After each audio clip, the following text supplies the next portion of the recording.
अस्सलामुअलैकुम। आज का हमारा टॉपिक है नाउन। नाउन पढ़ने से पहले हमें ये पता होना चाहिए कि नाउन बेसिकली आया कहाँ से है।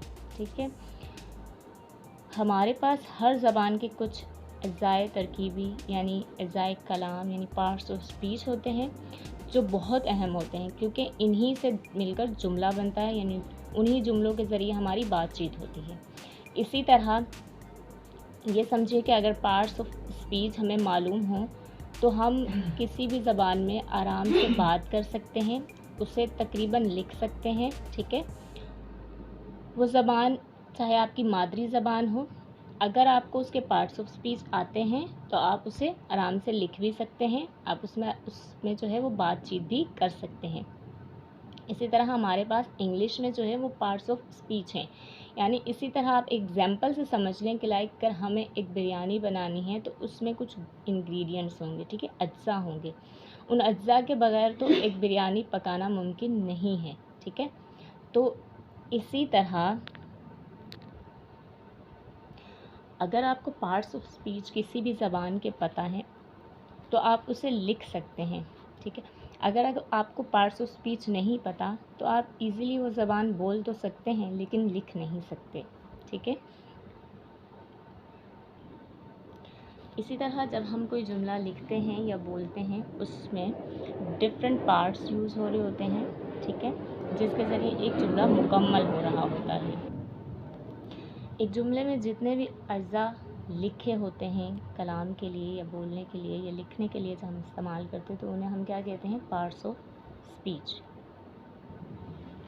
अब पार्ट्स ऑफ स्पीच में हमारे पास जो पहला पार्ट है वो है नाउन। अब नाउन है क्या?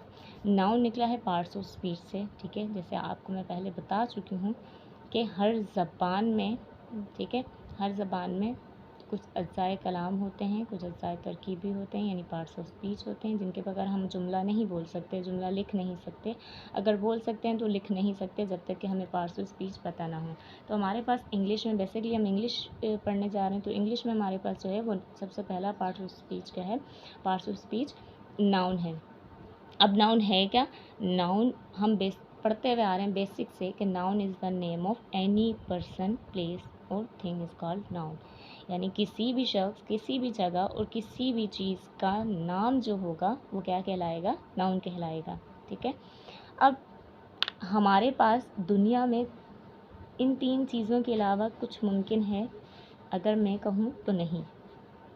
या तो शख्स हैं यानी लोग हैं, या तो जगह हैं, या तो चीज़ें हैं। ठीक है, इनके अलावा दुनिया में कुछ और मुमकिन नहीं है। हमारी सोच, हमारे तसव्वुरात, हमारी फीलिंग्स, इनके भी नाम हैं और ये भी सारे नेमिंग वर्ड्स में ही आएंगे। ठीक है, यानी ये भी सारे नाउन कहलाएंगे।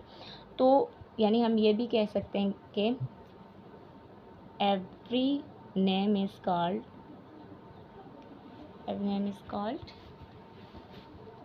नाउन। ठीक है, अब हमारे पास नाउन की एग्जाम्पल क्या क्या हैं वो देख लेते हैं।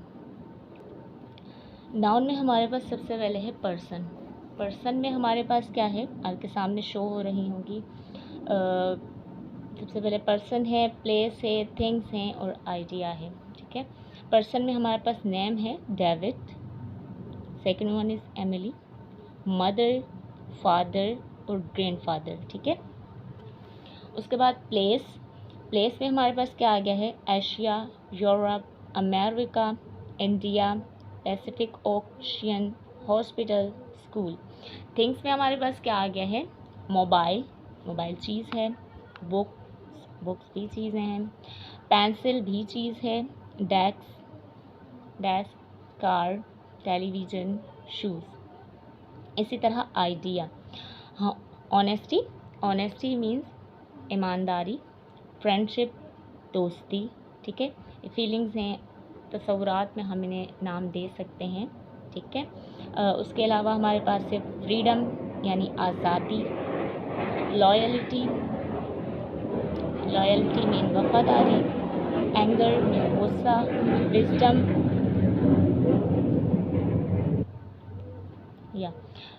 मीन विजडम हिकमत या दानाई, विजडम, हिकमत या दानाई। दानाई इसके अलावा हमारे पास है मेमोरी, मेमोरी मीन्स याददाश्त। तो होपफुली आपको नाउन समझ आया होगा और पार्ट्स ऑफ स्पीच है क्या बेसिकली, और नाउन पार्ट्स ऑफ स्पीच से निकला है, और ये सारी चीज़ें आपको समझ आई होंगी।